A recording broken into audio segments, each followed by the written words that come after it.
And she went and played the same character on Generations on TV. People, like Twitter went wild. People were going like, "What's going on? What is Generations the Legacy doing? How is TD feeling about this TD? You know?" And I'm just like, "Why TD?" And you know, what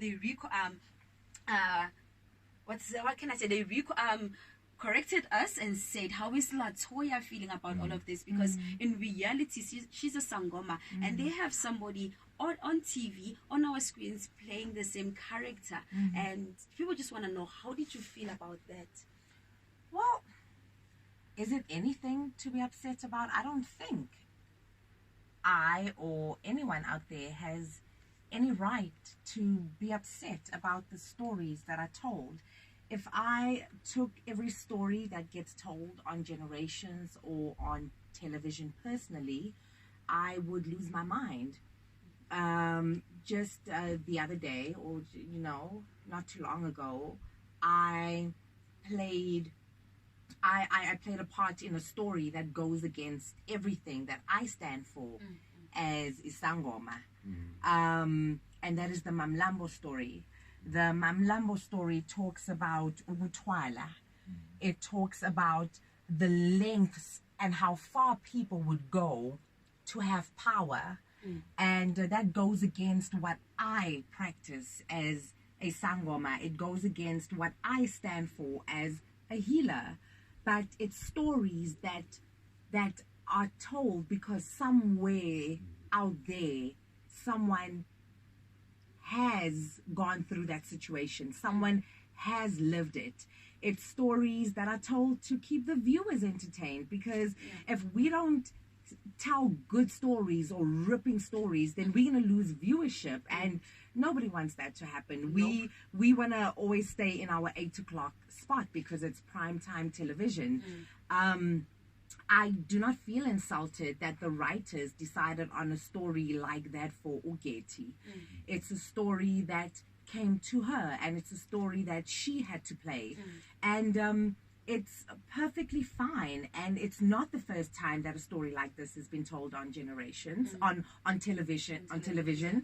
It's been told many times before on other shows, and I'm not going to name the other shows because they're not Generations.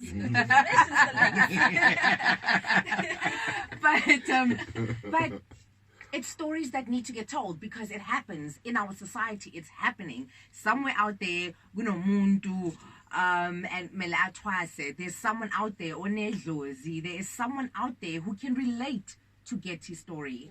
How does Letoya feel? Letoya doesn't feel anything. Why the hell should I take it personally? I show up and I get paid for what I need to do. And for the fact that she did such a beautiful job at embodying that character and that role. She did her research, and you see where it did, and she played that part so beautifully. I commend her for the work that she has done. And her story is about to get even more interesting. And I think people are going to be going crazy again. But it's things that have happened and they are still happening in our society. And I can't divulge what is going to be happening within her story, but stay glued to your television because it's about to get more upsetting. If people think that they were upset before, they're about to become more upset. If people think that they've been upset before, they're about to get even more angry because the writers just keep good stories coming. They've got to keep it coming. So yeah, to the team, to everyone out there, we work very, very, very hard. And it's easy for people to sit at home and to sit on their phones and to go, oh my gosh, this is a crap story. Oh my gosh, what is she doing? But they don't understand the preparation that goes into our work and into our stories. To get onto set and to be pushing 9 scenes a day, it means that you've had to learn 9 different scripts. That's not easy. The preparation of leaving Letoya in her dressing room and walking onto set as Tsidi, that is a lot of work. It's peeling away parts of yourself to become that character and to embody that character. For the writers to sit and to brainstorm, and the producers to keep doing what they do just so that the show could be the quality that you receive every day. It's a lot of work, you know. And I know it's easy for people to sit at home and to get onto Twitter, and for Black Twitter to start going off about how horrible stories are. But people should also understand that there's a lot of work that goes into what we do. It looks easy, it looks glamorous, but it's far from it. Yes, we get to work every day and we have makeup put on our faces, but it's really not what it's about. You know, we have to mentally and actually spiritually prepare ourselves to get onto set and to become someone that you are not. And so I have mad respect for every writer, every producer, every actor, because we do what we do and we put a lot into what we do. Sure. And that's amazing. Your words. Yeah. Your. Yeah. Talking about your own calling, you know, I know a lot of people like are scared, you know, to respond to that, you know, because they're scared of losing their friends and family and all that. They don't get the support. As we've seen in the Getty situation in Generations, she wasn't supported by everybody, including Gok Flo. Yeah. What do you have to say about that? It happens. We don't all have the same story. We don't all have the same journey. Some of us have the support of our entire family, but we are fearful of embarking on the journey. Some people are ready to embrace their calling and they have no support system from the people that they need the support from.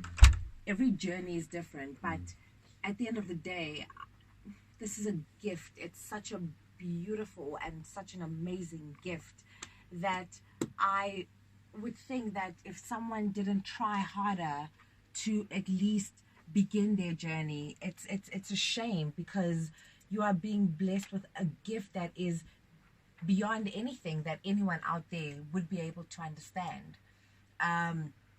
You are being blessed with a gift of healing, not just to be able to heal others, but to be able to heal yourself. It's a gift that is shunned upon because the Western world got us as Black people to this point in our lives where we are fearful of embracing our power. We were told that these people, and that if you are not Christian and that if you haven't accepted Christ as your savior, then you are going to be burning in hell for eternity. And as I speak here, I do not disrespect anyone who has embraced Christianity, but for us as Africans, before we had Christianity, all we had was our culture, our rituals, our traditions, our God, our gods, Badimu Baruna. That is all that we had. That's all that we have.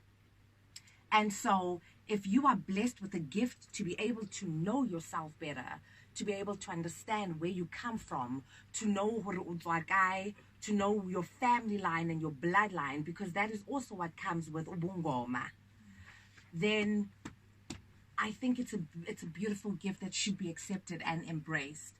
I can't sit here and say to everyone, yes, just, you know, walk away from your family and just accept your gift. I think this interview is not enough time and space to be able to work with every individual out there who has their own challenges when it comes to their gift.